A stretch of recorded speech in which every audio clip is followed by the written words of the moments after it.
strong D that we're told we only missed getting a C by about 24 points, which means that our children had to perform in an exemplary fashion, especially in what is classified as the lowest 25 percentile.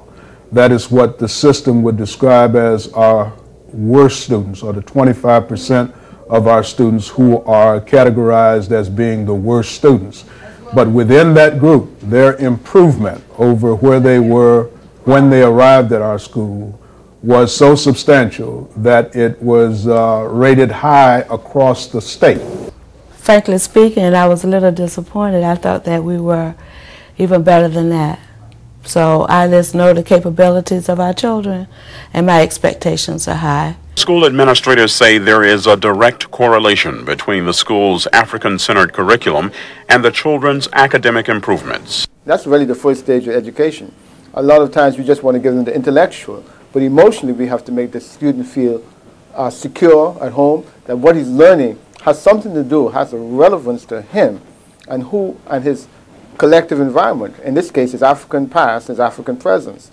That is really the foundation for the school, is that the student becomes secure and grounded in who he is. Now, the question of standardized tests and how the students perform, yes, that is the stage that allows the student now to outperform what he would normally do without that grounding. I think it's very important because a lot of times in your mainstream schools, you have teachers that are totally insensitive to their population, and I think it's very imperative that students are exposed to their culture. So if you have a student in your class that has a Mexican heritage, they should be exposed to Spanish culture. If you have students that are of African descent, they need to be exposed to a culture that is African-centered. The African-centered approach to education appears to be working for many of the children. He's one of the first black man to hold such a high position in government. Who can remember which two presidents he served under? After being introduced to the accomplishments and contributions of their ancestors, and through the encouragement of their current educators, these children who were once labeled learning disabled are expressing new and higher expectations for themselves. You know what you want to be when you grow up? Yes. What do you want to be? 3 things. Tell me about them. I want to be a teacher, a doctor, and a lawyer. A teacher, a doctor, and a lawyer. What I want to do in life, as Mr. Gayuka would say, I want to sit my mama down so she won't have to work unless she wants to. And I want to, I want to be successful, rich, money maker, playing football, and I want to be the best at what I do. The phrase, "sit your mama down," is a mantra expressed frequently at the Joseph Littles-Nguzo Saba Charter School. It is an exhortation from Headmaster Amafika Gayuka calling for the children to strive for academic success so that they may someday retire their mothers from years of hard work. Gayuka wants the children to understand that academics as a vehicle on the road to prosperity is just as viable as athletics. All the more reason, educators believe the children will continue to improve in standardized testing. Worksheets in the folders, bring them up to the desk, put them here. In addition to core academic studies, students at Joseph Littles-Nguzo Saba are learning about significant contributions blacks have made to America and to the world. The cultural enrichment studies go far beyond the usual black history lessons taught in mainstream public schools, which are typically given during the month of February, the month designated as Black History Month. The curriculum at Joseph Littles-Nguzo Saba calls for year-long studies about black history, and not just lessons about Martin Luther King Jr., Malcolm X, or George Washington Carver. Children at Joseph Littles-Nguzo Saba are also learning about Marcus Garvey, Toussaint L'Ouverture, and the contributions of black Africans to the development of modern society. I grew up in a totally integrated school system where I was taught nothing about black heritage and the black contribution to this country or to the world. So subconsciously, our education system has taught us that we've been grafted in.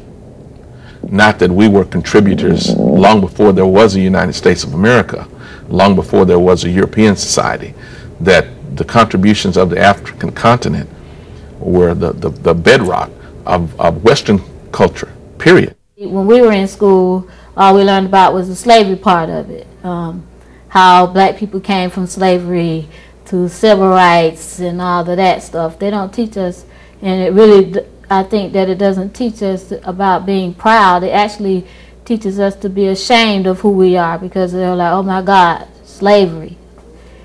Who wants to talk about slavery?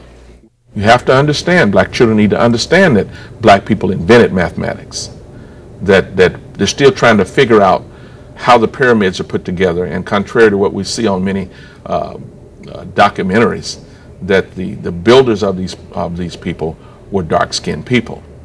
Cleopatra wasn't Liz Taylor. Those kind of things that he need to understand, not to be in competition with a racist position, but to build a good self-image, a good positive foundation to say, I can succeed because I have a history, and my history is the foundation of this society. I have to live with myself, and so I want to be fit for myself to know. I want to be able, as days go by, to always look myself straight in the eye. I don't want to stare when the setting sun and hate myself for the things I've done. I don't want to keep on a closet shelf a lot of secrets about myself and fool myself as I come and go into thinking that nobody else will know the kind of man I really am. I don't want to dress myself up in sham. I want to go out with my head erect. I want to deserve all men's respect. But here in the struggle for fame and power, I want to be able to like myself. I never can hide myself from me. I see what others may never see. I know what others may never know. I never can fool myself, and so whatever happens, I want to be self-respecting and conscience-free.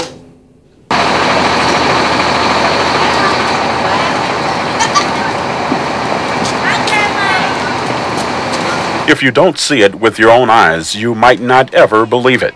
Elementary and middle school children exiting a school bus, totally unsupervised by an adult. Yet the children are orderly and very well behaved. Gotta go. Come on, let's go, let's go. Come on. Hey, stay in line. Get on the sidewalk. Get in line. As the children walk single file into their school building to begin a day of classes, a couple of them take charge, and the other children respect their authority regardless of age. Male students instinctively open and hold the door for their female classmates. This isn't the result of some military-type indoctrination. School officials say it is the direct result of children being well-grounded in who they are culturally and then taking pride in their culture. African-centric model is, very different. It's very unique, and it has affected me in a lot of ways because I've now learned to get into my history a lot. I know a lot about black history, and I'm very acquainted to it. I like it very much, and it keeps me, whole. The Joseph Littles-Nguzo Saba Charter School has a student population of about 200. If we're going this way, towards west. Towards Palm Beach Lakes Boulevard. Oh, so we're going south. South, correct. That makes for small class sizes with an average of about 15 students per teacher. With that sort of teacher-student ratio, children can get the extra attention they need to succeed academically.